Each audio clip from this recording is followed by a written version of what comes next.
Hello and welcome to another Phantom Troupe live stream. Today we are moving from Eternal to Conqueror to take a look at another one of our teams. We are playing against Dorado Gaming. Draft has started, so I will immediately turn it over to Jack and Pr1mus, and we will do introductions as we wait for the game. All right. Hello, my name is Jack. I'm so happy to be back here doing Phantom Tropes. Today we're doing Fightin', and I'm going to be handling play-by-play as we see some quick bans. Kennen, Syndra on the side of Fightin', and Varus Vel'Koz on the other side. And I'm joined here by Pr1mus doing color. Pr1mus, introduce yourself. Hello everyone, I am Pr1mus. It's my first time over here at Phantom Troupe Gaming. Hope to give you guys a enjoyable cast here.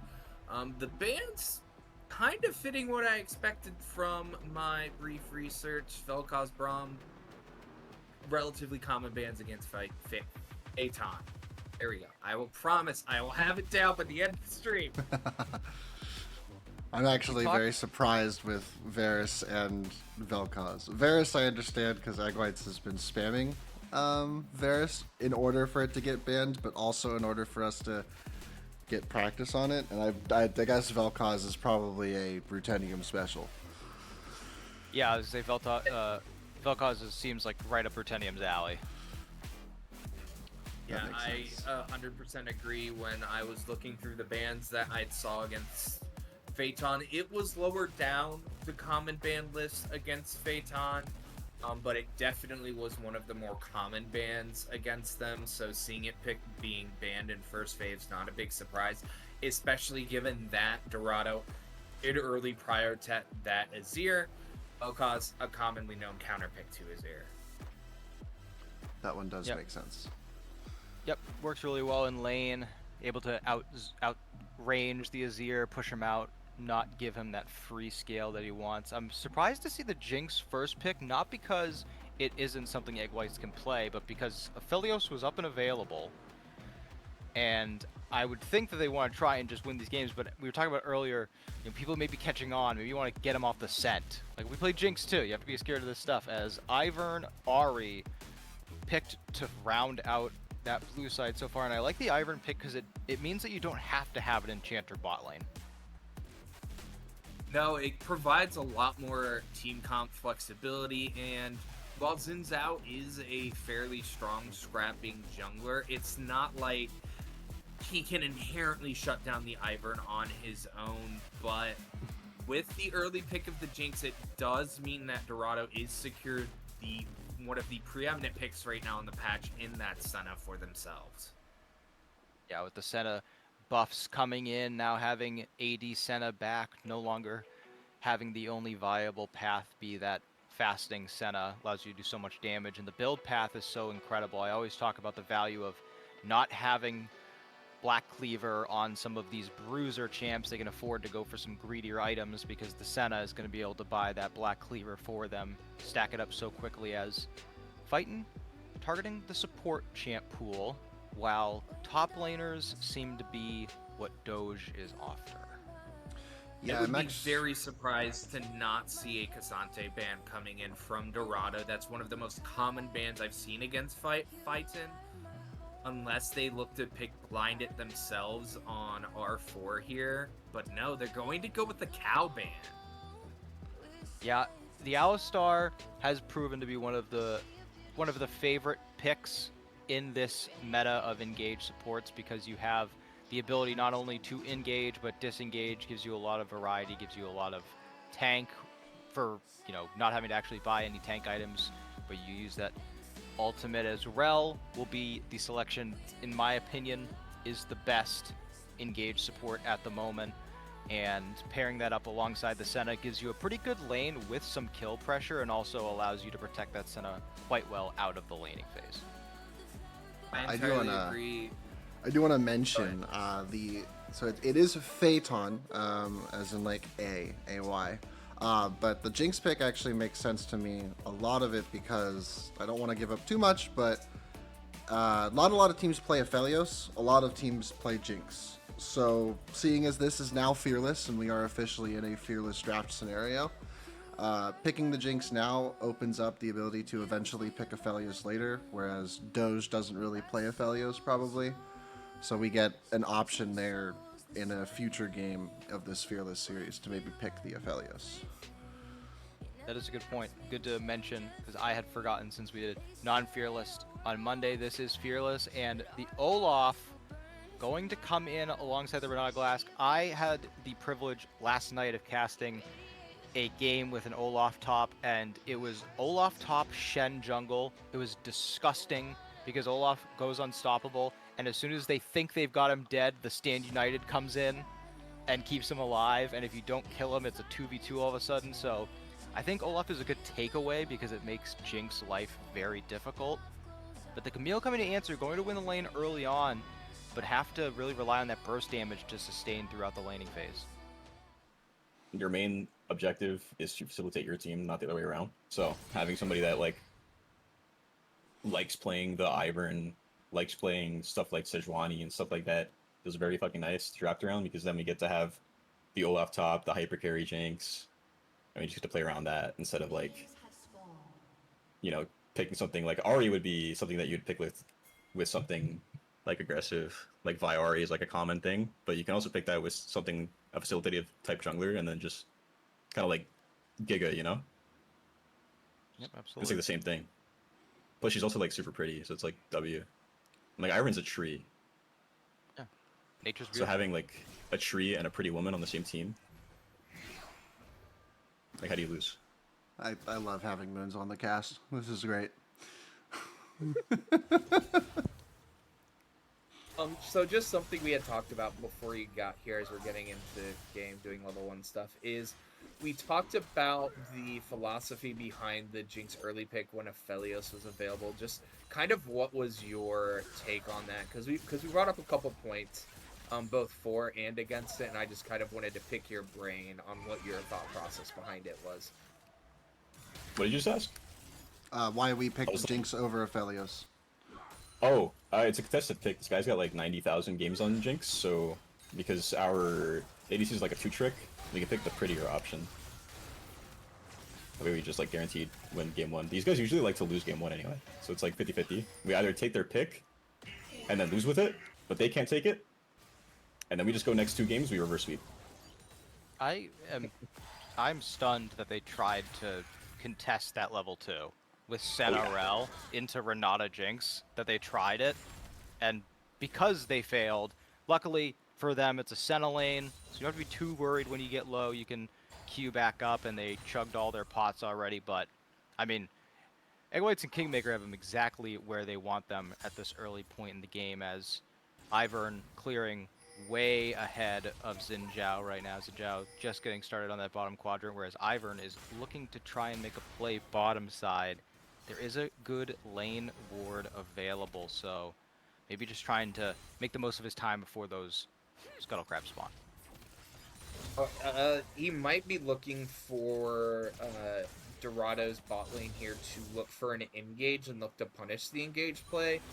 And just going on the level 2 contest, personally, in my opinion, if you're playing a Senna lane, unless you are playing Senna with range support, you're almost always going to lose the level 2 push, so it's better just to conserve your pots and sustain, because while yes, Senna does provide a sustain, it is very mana intensive in order for her to heal them back up after such a lost trade, and now basically you're one bad trade away from either Senna being out of mana or being forced out of lane. Yep. We see Ivern now. I really like what Feitan's bottom lane just did, escorting the Ivern to the Scuttle Crab, because obviously Ivern not having smite up means that he can't just take the crab. So if Xin Zhao was there and around, would have been able to just steal it away as food battle. Going to walk up, trying to get a little bit of damage down. Problem with Olaf is you think when he's low you might have him in a kill position, but when he's low he's right where he wants to be with that shield available on the W. So Xin Zhao is waiting. They're walking up. Flash is going to be used by Olaf. That's some mini-map directed camera casting for you right we're not getting the greatest directed camera right now. Yeah, but that's, that's why Cosem pays us the big bucks, because we can do it without even looking. Yeah, triple your salary. Exactly. Thank you. Actually, you know what? No, quadruple. I mean, this early game really feels like it's going how both teams want it as. Hold that thought. Wind Becomes Lightning doesn't hit, so we're not going to see a snap engage by that Xin Zhao. But what I mean by that is you've got a Zir Sen on one side, you've got Jinx, Ivern, jungle on the other side. You really don't want to see too much volatility anywhere but top as Ruthenium continues to hit these charms, goes under turret with that Spirit Rush, doesn't have the damage or the mana to fully get that kill, but continues to push this level advantage into big trades. Yeah, Do you think he might have been able to get the kill with the additional charges there, but he was already under tower and I don't think he wanted to risk going 1-for-1 when he already has an advantage in this lane. Yeah, it would have been a 1-for-1 for sure, and I think he just wasn't expecting the Aziri to be off cooldown, and Aziri gave him the shield, because he just dies there without the Aziri shield. Really good warding here by Food Battle, allowing him to see the attempted regank by Xin Zhao, making sure he can keep aggressive in this top lane. Falling a little bit far behind in CS and down a level, but like I said, it's Olaf. Once he gets low health, he's able to get up very fast as Crispy Nuggets hits that snare, keeps that Azir in the mid lane as Viva getting quite low. Another axe hits. I can every Olaf player is the same. I can feel he's fiending. He wants to dive so bad, and I don't know if it's another teammate or just the angel on his shoulder telling him no, but showing some restraint, not diving turret, waiting for that wave. Only down about 12 CS here, so not the worst thing in the world. I'm fairly certain that is because you are taking the double mobility summoners on the Olaf, not having the TP, as we are getting a trade here in the bottom lane. Yeah, they're diving onto Kingmaker. He might be the one to go down first, but the flash away is going to keep him alive, and the shields from Ivern come through, allowing them to stay alive. There's no need for a bailout. They've got the money in their pockets. Xin Zhao gets there just in time to watch his bottom lane die. He's going to run away. Crispy Nuggets taking up the turret, but there's no damage following up. Flash away, but the turret is ramped, and that means we will see a return kill for Xin Zhao. But in the end, I think you'll take a little deforestation for 2 kills on your Jinx. What's that famous saying for Phantom Troupe? Hashtag Eggwhites will carry.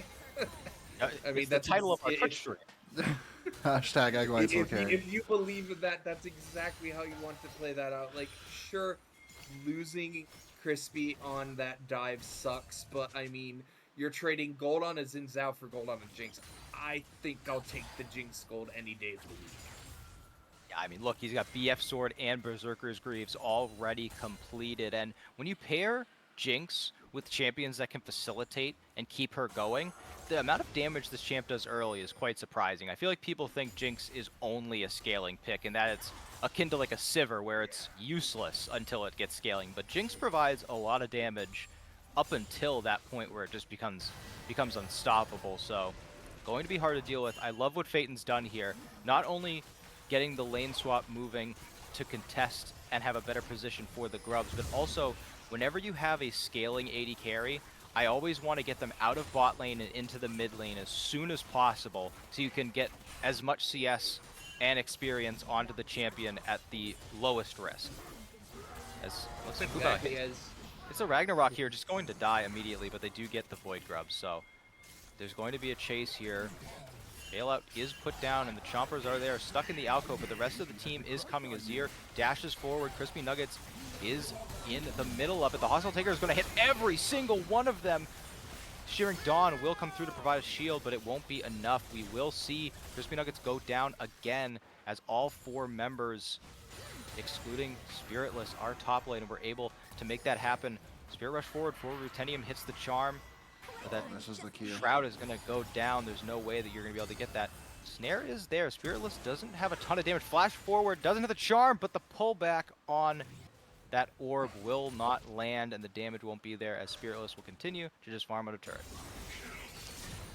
Yeah, I think Food Battles was just playing a little bit too disrespectful. Like, yes, he had his team, but they were all focused on securing the scrubs there. Didn't respect the fact that they saw the Xin Zhao placing that pink ward into the pit. Should have been respectful of that collapse rotation before his team could move into position to support him on that play. I think he just needs to back off, concede a wave. Yes, it always sucks conceding a wave, but is getting that wave worth trading your life? I'd say not. And I like the aggressive play coming in from Utenium, who we should mention was the MVP of Titan last split. Definitely a rock-solid player that Phaeton can rely upon in that mid lane. Just unfortunately, that flash charm did just go wide as Food Battles is going in for a trade. Yep, Viva gonna use those repels to get out of there. Allows for a pretty safe laning state. I think that Camille as a pseudo counter pick is less because it has kill threat on the Olaf and more so just easy escapes and doesn't let the Olaf just continually run you down because you have that ability to slingshot your way out of there. Have those nice shields that come through, give Camille a little bit of extra survivability, but those axes are just relentless. Camille having to scoot out of there as you're seeing a lot of positioning down on this bottom side. It's because this dragon's up, and while obviously Phaeton has so much more prio bot, so much more push bot, because they have Ivern as their jungler, the threat to take dragon is very low as Viva tries to go in and start with a stun, just going to pop the Ragnarok. So it is a pretty big spell to get out, but doesn't have nearly the kill threat necessary as Azir's going to push forward, gets a good chunk onto Rutenium. But with the dragon going the way of Phaeton, seems like they've got everything just as they want it to be, as Rocket going top lane will be intercepted by Zinga. Good thought by Eggwhites there. I do want to take a moment to briefly mention that we are seeing Rutenium going the Malignance build on Ahri, which hasn't been as prevalent. When we've seen this pick being played more often, we see the Roa into the Andres build. The Malignance build's still totally fine. It's just a different style of Ahri than what we get from the slightly more common of recent Roa into Leandry's build. Yeah, well, that build's fallen off a lot too, because both Roa and Leandry's were nerfed. So a lot of people have moved back. Do have a fight though. Yep, Fubaus is going to get stuck flashes and ghosts away, but they will both be for naught, as a follow flash from Xin Zhao will result in the kill. Ragnarok, I don't believe, gets you out of that Hextech ultimatum. I think you're still stuck in it once you're in it. So, wouldn't have mattered if he did have that cooldown up and available, which he will in a few seconds. Too late. Flash follow from the jungler, I think you'll take that. And just wanted to check real quick, because that is a good thing to mention about this build change. With the Roa getting nerfed slightly, the gold and the amount of AP you're getting. Malignance, on 15-11 in pro games, it is 91.7% first item Malignance. Okay. So it's moved back to this item quite heavily. And I personally, this is my own bias, I don't think Ahri is as good as the community seems to think. I feel like it doesn't bring as much damage as often as you'd like. But a lot of mid laners really like playing the champ. They feel they have a lot of agency, they have a lot of ability to make plays at every stage of the game. So you really just want your players to feel confident on the pick that they have. I also do just think the essentially get out of jail free card that is that Spirit Rush ultimate and the ability, as you said, having lots of agency and power, even if you aren't necessarily that I'm going to do a bunch of damage and carry that game, I'm very much a highly mobile facilitator to allow the other players on my team to shine and secure kills. Because something we haven't discussed yet, Ahri and Jinx are very big snowballing champions in teamfights, as we've seen Rutenium go in. Does hit the charm, but the flash and shift will get Azir right out of there. Not able to fully lock down any targets outside of the bottom lane are Phaeton, and first item is completed for Ivern. Went for that Moonstone as the snares do go down. Waffles is in trouble, has the shield and that crash down, so we'll be able to sustain for a while. Bailout comes through, so Eggwhites is safe, plus the flash. Going to be able to make the snipe happen. Hybrid Carry puts down that Crescent Guard, so we'll keep them safe for now. Spiritless uses the flash to get out of there, and now with the Crescent Guard down, now has to fight or be killed slowly. Barrier is popped. The knockup from Daisy comes through, but the knockup from Xin Zhao won't be enough. Spiritless now is going to get run down, tries to turn and get a kill of their own, but won't have the damage. And even if they did, Bailout was there and available. Ends up being a 3-for-0. And just like that, 5 kills onto your Jinx. It's just they keep trying to kill Jinx, and there's just so many shields. This is what team fights will look like soon. Waffles just triple pinged the bounty. Yeah, I'm just a little confused. So, Dorado, look at your map state. You have a 2-0 and 0 Camille, and you're trying to go fight what was before that play a 2-0 Jinx. Not really sure the thought process either. If they can, if Ivern's not there right away, maybe, right? Yeah, maybe, and I think that they did have a good spot at the beginning because Jinx was a little bit out of position. Has good amount of damage.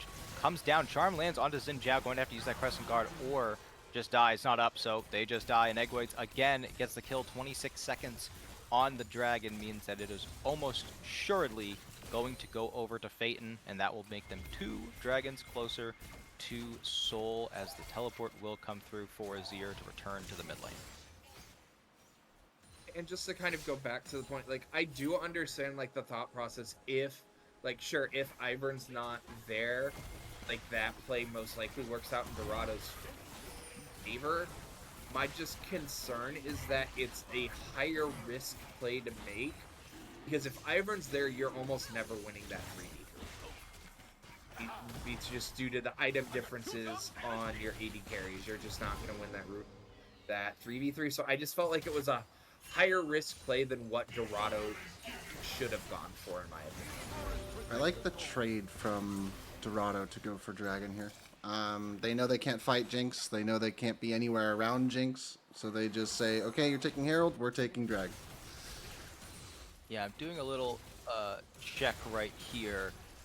Piercing Darkness does apply, or it does act as a basic attack. The reason I'm doing this is because Senna building that Kraken Slayer first, not something I've seen any pros building on the champion, and considering that there isn't anyone that's going to be building a considerable amount of armor on the side of Phaeton, so that true damage, obviously true damage is going to be useful, but you know, first items we're seeing are Static Shiv, people rushing the Black Cleaver.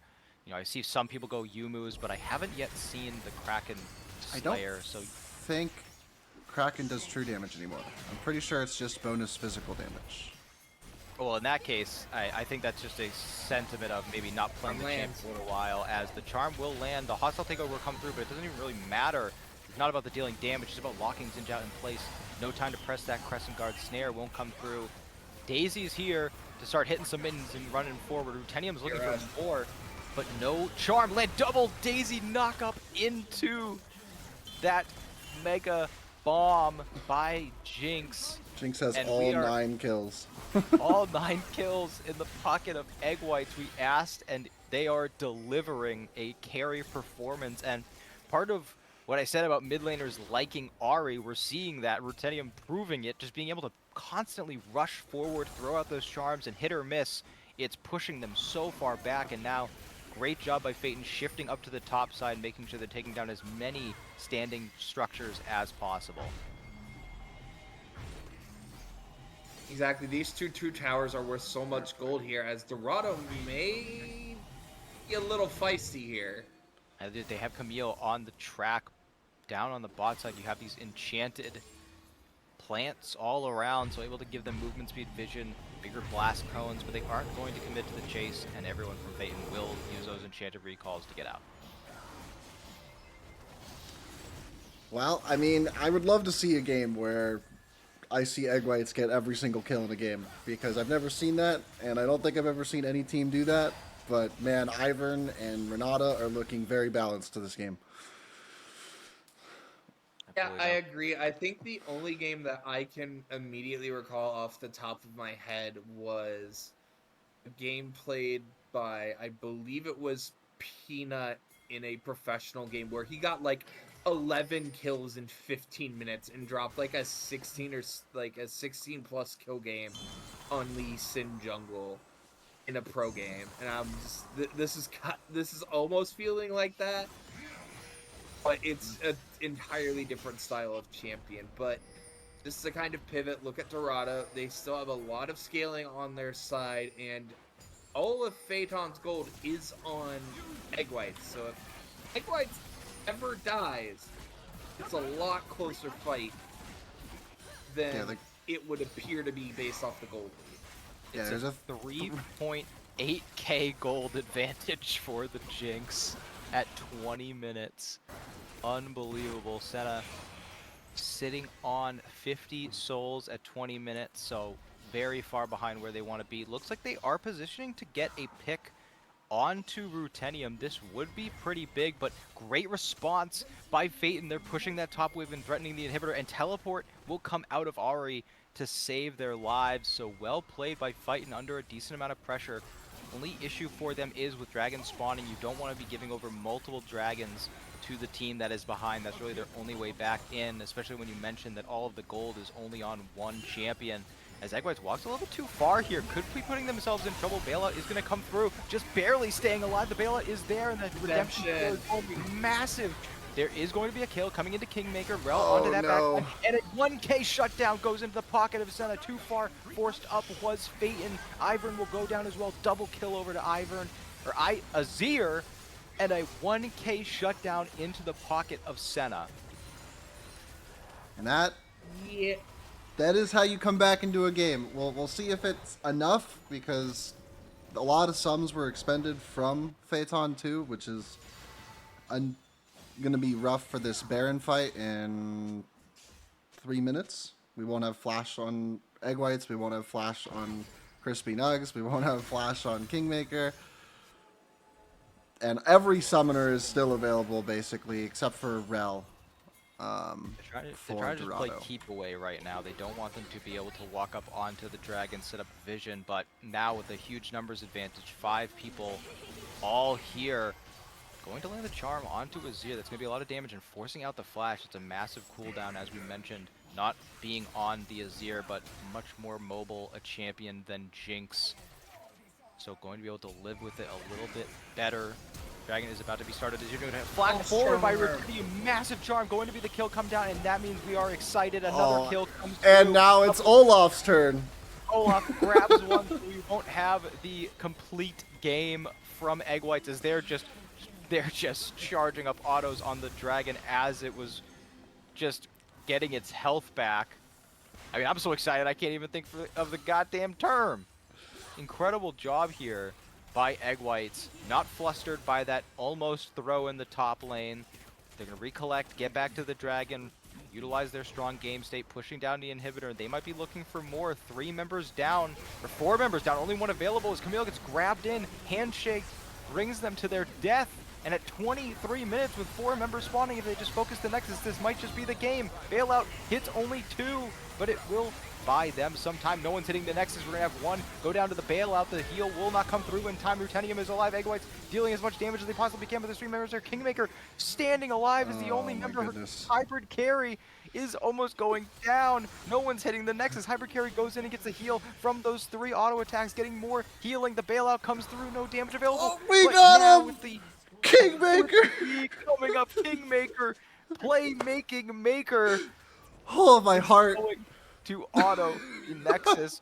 Dev has the Bailout activated, and with no slingshot there, a dead Kingmaker will end the game. Oh, my heart